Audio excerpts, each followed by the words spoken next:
কেমনি আছো তোমরা সবাই? আশা করি সবাই খুব ভালো আছো। ঠান্ডা ঠান্ডা শীত এসে গেছে, আর এসে গেছে বাজারে কপি, ফুলকপি আর বাঁধাকপি।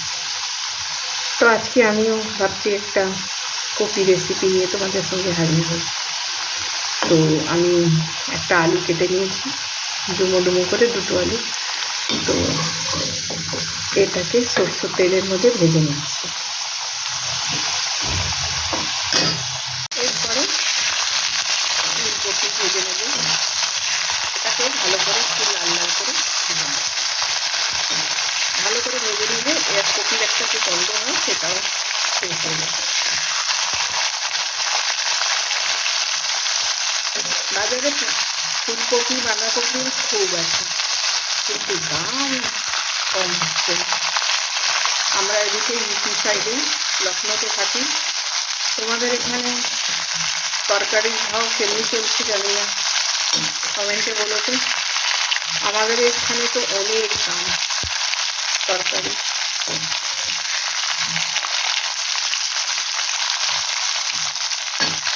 কপিও লাল লাল ভেজে নিয়েছি।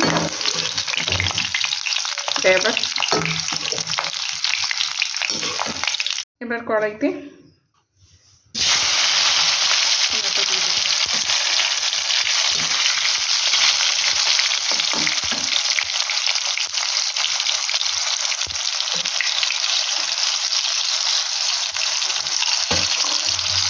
তারপরে কিছুটা এক মুঠ কড়াইশুঁটি দিয়ে দিচ্ছি।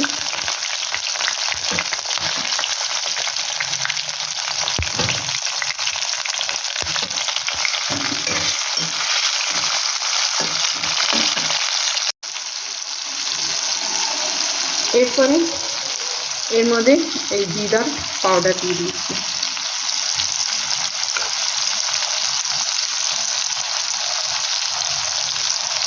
নুন,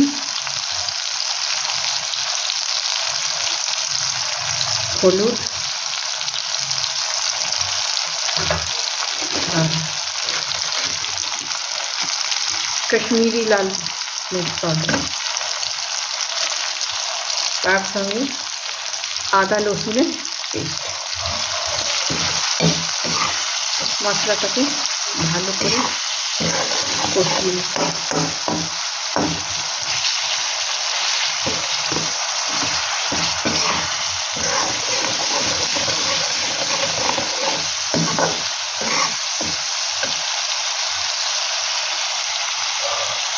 মশলাটাকে ভালো করে কষিয়ে নিয়েছি।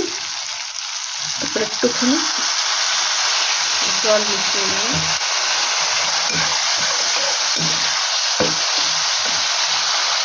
এরপর এই আলু কপি যেটা ভেজে রেখেছিলাম সেইটার মধ্যে অ্যাড করে দিলাম।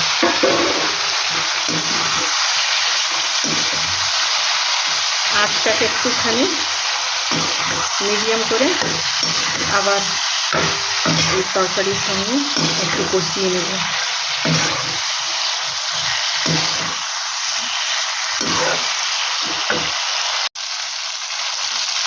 তরকারিটা কষে গেছে, এবার আমি এর মধ্যে জল অ্যাড করে দেবো একটু।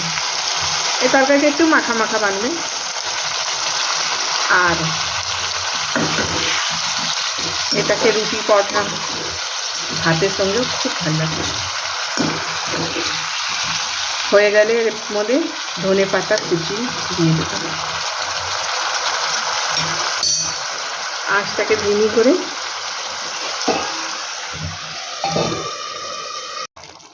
তরকারিটা হয়ে গেছে। এবার আমি উপর থেকে একটু গরম মশলা ছিটিয়ে দেবো।